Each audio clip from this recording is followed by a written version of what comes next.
Hi everyone and welcome back to my channel.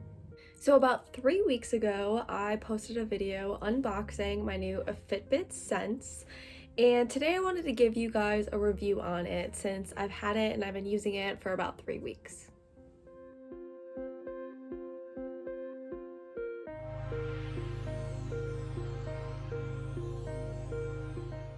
So I've been wearing a Fitbit every day since I was 18 years old. So I'm 22 now, so over 4.5 years I've been wearing a Fitbit.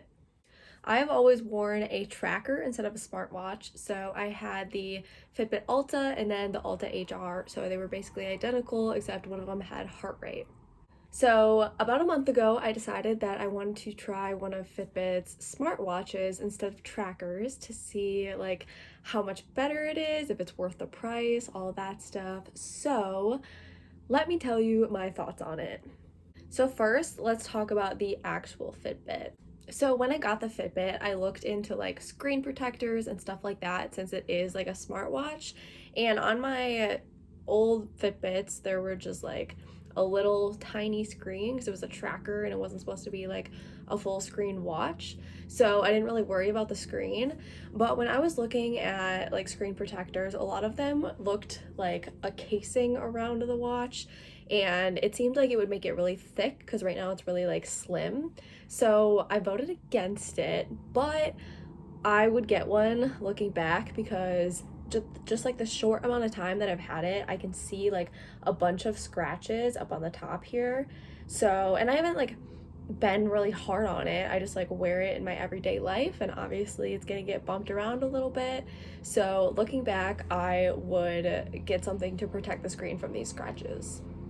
Why is there a lawnmower? Someone started mowing the lawn in the background, so ignore that. But going back to the Fitbit, the band and the Fitbit I feel like are just so like lightweight and slim. Like I thought going from like a really skinny tracker to this, it was gonna like make a big difference, but I like don't even feel a difference. It's super lightweight, so I barely even notice that it's on. Another thing is the band is really easy to put on.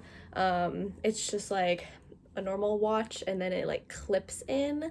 So there's no like one of those like up and down clasp things on normal watches. It just like snaps in and then you like put the loop through there. Yeah, okay. Well, as much as it is easy to get on, it is just as easy to get off, as you just saw. Okay, now let's talk about some of the features. Going from just a tracker to a smartwatch, there were a lot more features, but a lot of the features I don't use, and then also a lot of them you need Fitbit Premium, which I don't pay for. Before this video, I was like sitting here scrolling through the apps on my watch, and I really only use a few of them. There's a lot that I don't use. So the ones that I do use are like looking at today's stats, like your steps and calories burned, floors, distance, active minutes, all of that stuff. I definitely look at that. And one thing that I like about this watch is that they're all in one place, where on the trackers you had to like click to like go from steps to calories to distance, and here it's like all on one screen and I can just scroll and look at all of it. So that is definitely one feature that I do use. Other features that I use the exercises one when I want to log like a yoga practice or something like that. And then sometimes I set a timer. When I'm cooking, I'll use like the stove timer, and then if I need another timer, I'll set it on my watch. And then I also go on the weather app sometimes if I'm about to go on a run. It's nice to like set up my run stuff and then just like check the weather to make sure what I want to wear all in one place. Another feature that I like is getting the text and call notifications, because on my old tracker, I would get text notifications, but your Fitbit would vibrate when you get a text, and then the text would scroll across the screen and you could only see it when it was scrolling, and it didn't show you the whole message. And on here, like the message stays until you clear the notification and you can read like the whole text message. So that is one thing that I do like because I don't always have my phone on me. The rest of the features I don't really use. There's a lot of like stats and stuff that I'm just like not interested, or I don't understand, or they require the Fitbit Premium. So I feel like a lot of the features that I use were on my old tracker. They're just like easier to look at on this watch, which I guess is a good thing. One of my complaints, and I've seen a lot of people complain about this, I didn't read the reviews before I bought it, but the GPS tracker, which I'm a little bummed about because I am an outdoor runner and I was so excited for like the GPS tracker so that I wouldn't need my phone to track my runs. I could just have it all on the Fitbit, and it doesn't really work. So here's my experience with it. When I used to go on runs, I would go on the Fitbit app and I would go to like log an exercise, and you could like log a run, and then you press start and the phone will track the GPS for you, and your Fitbit's like recording your steps and heart rate and stuff. But the phone was like really good about like tracking the GPS and your distance and your pace and all of that stuff.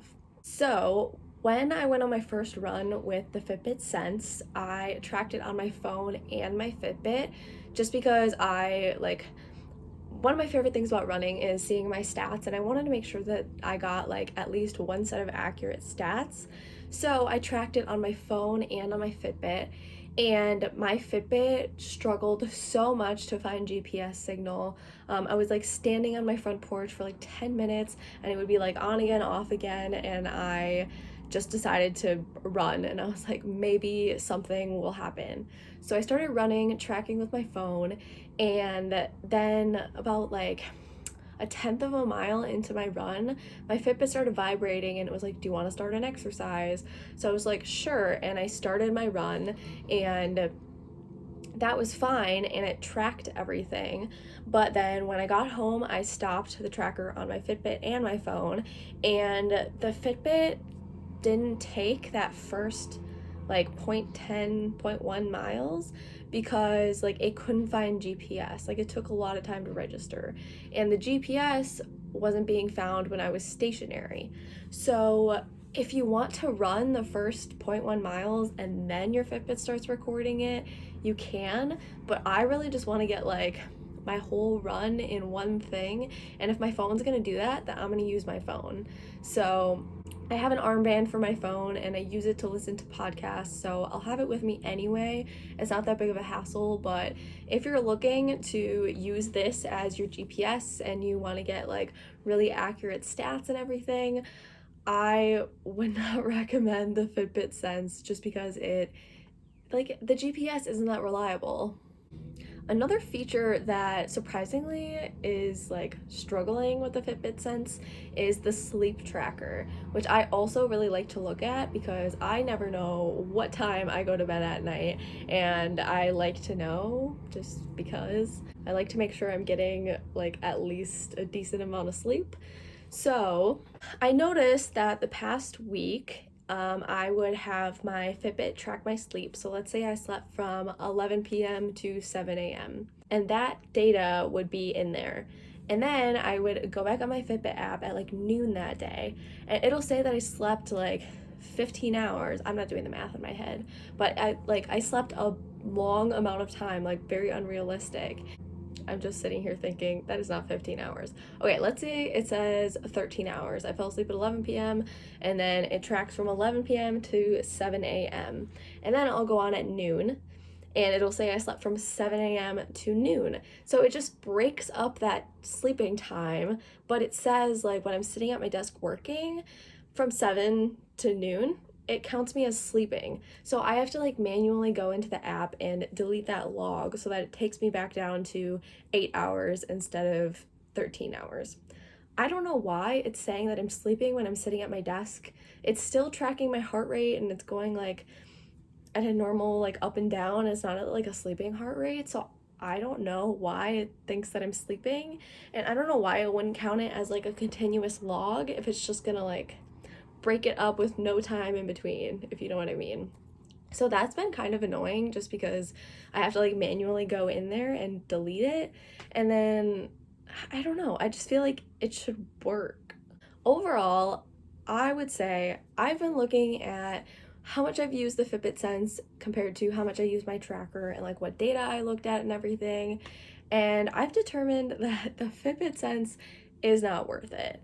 The equivalent to what my Ulta HR was, like the equivalent now is the Inspire, I believe, and it's like $100, and the Sense is like $300.